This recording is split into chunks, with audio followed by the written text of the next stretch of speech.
ஹரிஷ் கல்யாண் மற்றும் எம்.எஸ். பாஸ்கர் நடிப்பில் விறுவிறுப்பான பார்க்கிங் திரைப்படம் இப்போது உங்கள் டிஸ்னி பிளஸ் ஹாட்ஸ்டாரில். பொங்கலோ பொங்கல், தி சென்னை சில்க்ஸின் happy Pongal. Let the celebrations begin. எல்லாருக்கும் வணக்கம்.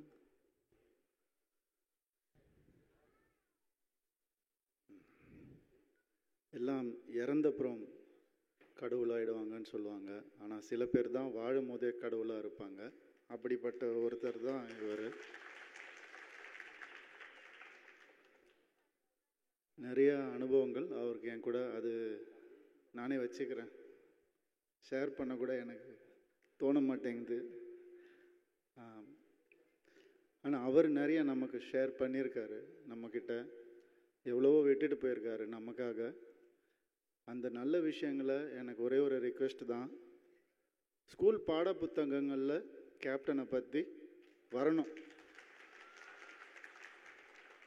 வேறு எதுக்காகவும் இல்லை, அவர் நடிகராகவும் சரி அரசியல்வாதியாகவும் சரி அப்படியெல்லாம் நான் சொல்லலை.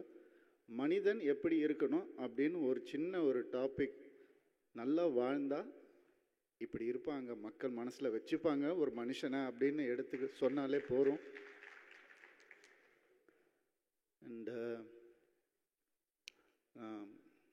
நம்ம எதுவும் சொல்ல தோணலை. அவர் சொன்ன வார்த்தைகளே தான் நானும் சொல்லணும்னு நினைக்கிறேன். சத்திரியனுக்கு சாவில்லை. வணக்கம். கேப்டன் அவர்களை சந்திக்க தான் சந்தர்ப்பம் கிடைச்சிது. அவர் கூட பணியாற்ற சந்தர்ப்பம் கிடைச்சதில்லை. ஆனால் இங்கே ஒவ்வொருத்தரும் அவர் கூட பழகினவங்க, அவங்க கூட பணியாற்றினவங்க, அவ்வளோ பேர் அவர் வளர்த்து விட்டுருக்காரு. அவருடைய குணாதிசயங்களை அவங்க ஒவ்வொருத்தராக சொல்ல சொல்ல சொல்ல மலைப்பாக இருக்குது.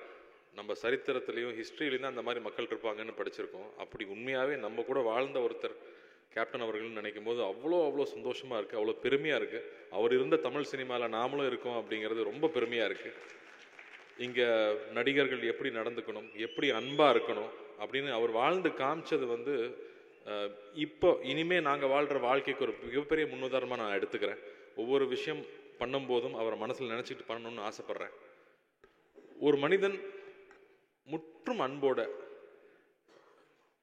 எந்த ஒரு பாகுபாடு பார்க்காம, பணத்து மேலே பெரிய ஆசை இல்லாமல் நல்லவனாகவே இருந்தால் இந்த சமுதாயம் மதிக்குமா அப்படின்னா இந்த சமுதாயம் மதிக்காதுன்னு தான் நம்ம கேள்விப்பட்டிருக்கோம்.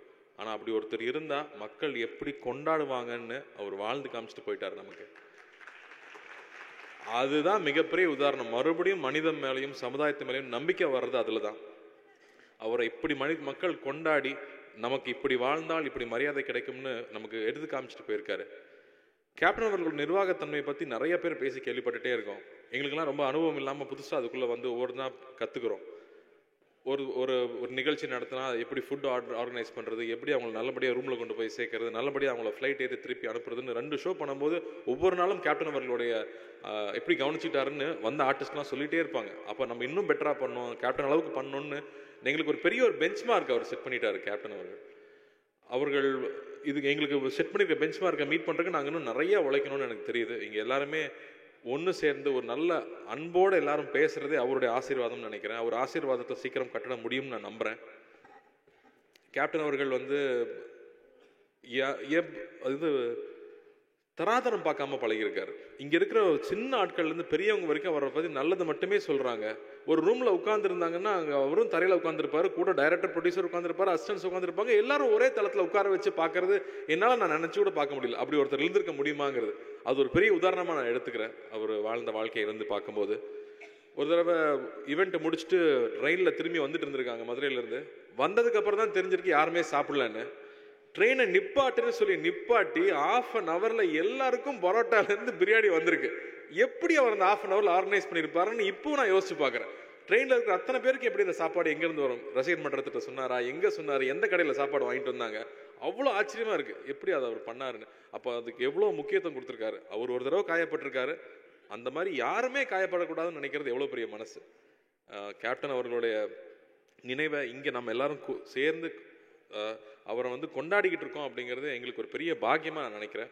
நடிகர் சங்கத்தில் அவர் இறக்கும்போது நாங்கள் நிர்வாகிகள் ஊரில் இல்லாமல் போனது மிகப்பெரிய வருத்தம். இந்த மாதிரி ஒரு நிகழ்ச்சி நடத்தும் போது அதை கொஞ்சமாவது நாங்கள் வந்து எங்களுடைய வருத்தத்தை ஆர்த்திக்கணும்னு நான் நினச்சிக்கிறேன். அவங்களுடைய குடும்பத்தார் வந்திருக்கிறாங்க, தம்பிகள் 2 பேரும் வந்திருக்காங்க. எல்லாரும் சொன்னாங்க இல்லையா, அப்பா பண்ண ஆசீர்வாதம் உங்களை எங்கேயோ கொண்டு போய் வைக்கணும். அந்த மாதிரி நீங்கள் 2 பேரும் ஒரு மிகப்பெரிய இடத்துல சீக்கிரம் வரணும். மக்களுடைய ஆசீர்வாதம் உங்கள் எல்லாருக்கும் 2 பேருக்குமே இருக்குது. என்னுடைய வேண்டுதல் நீங்கள் 2 பேரும் மிகப்பெரிய இடத்துல வந்து அப்பா மாதிரி நீங்களும் இருக்கணும் அப்படிங்கிறது என்னுடைய பெரிய ஆசை. அது நிச்சயம் நடக்கணும்னு நான் நம்புகிறேன். இங்கே வந்திருந்ததுக்கு உங்கள் 2 பேருக்குமே நன்றி. சுதீஷாருக்கும் நன்றி. எல்லா இயக்குநர்களுக்கும் தயாரிப்பாளர்களுக்கும் ஒன்று சேர்ந்து ஒரு சமூகமாக இங்கே இருந்து ஒரு குடும்பமாக இங்கே இருக்கிறதே அவ்வளோ சந்தோஷமாக இருக்குது. அவர் ஆசீர்வாதத்தில் நிறைய நல்லது நம்ம எல்லாருக்கும் நடக்கும்னு நம்புகிறேன். நன்றி. அவருடைய ஆத்மா சாந்தி அடையணும்.